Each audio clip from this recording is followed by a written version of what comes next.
अरे दोषी तो इसी जमाने को क्या हो गया, दोषी तो इसी जमाने को क्या हो गया। प्रजापति भैया उन्हें बैठा रहा। प्रजापति नहीं, मैं को तोड़ रही है।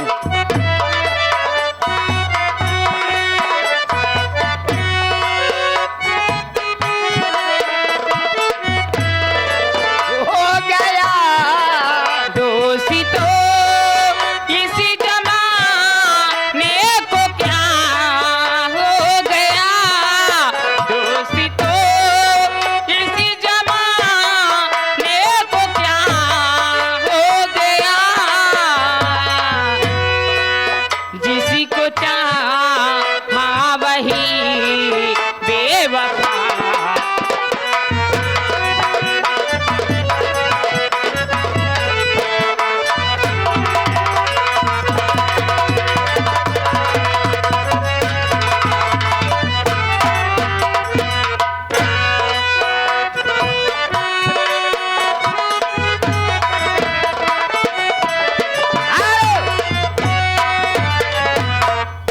ये हालत मेरी आप ही ने बना, ये हालत मेरी आप ही पूछते हो ये क्या।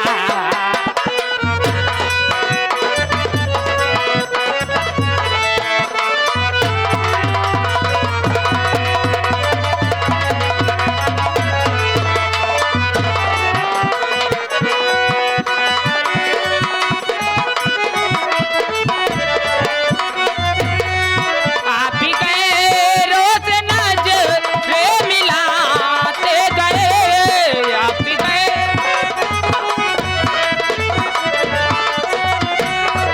आप ही गए रोज नजरे मिलाते गए। एक नजर हमने देखा तो क्या हो गया, एक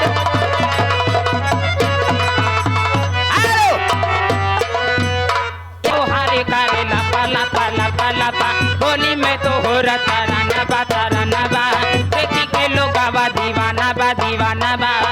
ई तो अठवा अजूबा भाई, किन्नी मुखर पूजा भाई।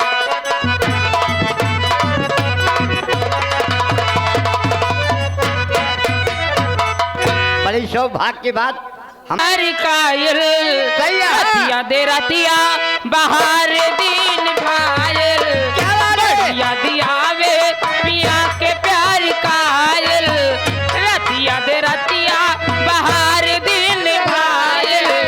का कही हमरो करे जवान निकाल के, का कही हमरो करे जवान निकाल के, दिल वहाँ ले गई ले राजा ताल में फाल के, दिल वहाँ ले गई ले राजा वो ताल में। चाहे ना बता दीवाना पूछ लेगा तेरा ना पता, दीवाना पूछ लेगा तेरा ना पता।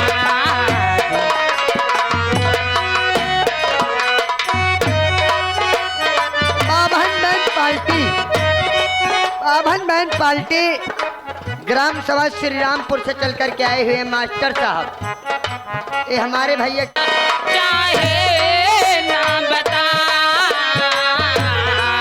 दीवाना पूछ लेगा तेरा ना पता, दीवाना। हेलो मंगलाएगी हमें दोनों को यहाँ दुनिया से मिलाएगी, तेरी दोस्ती का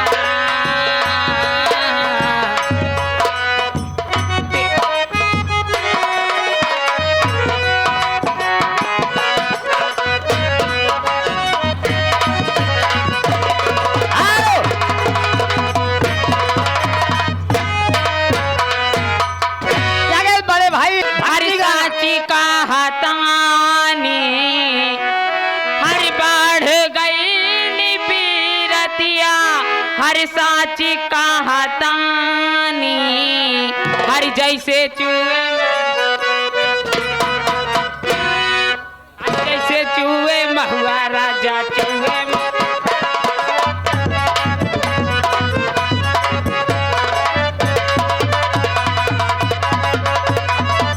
हर चूहे मोर जवानी राजा चूहे मोर जवान चूहे मोर जवानी राजा चूहे मोर जवान जैसे चूहे महुआ राजा चूहे मोर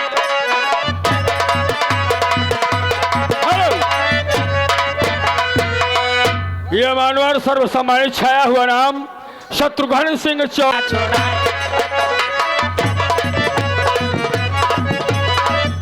चल बयरिया में करेला तबाही नस नस देह बड़े आवेला जमाई देह बड़े आवेला जमाई चल बयरिया में करेला तबाही नस नस देह बड़े आवेला जमाई नस नस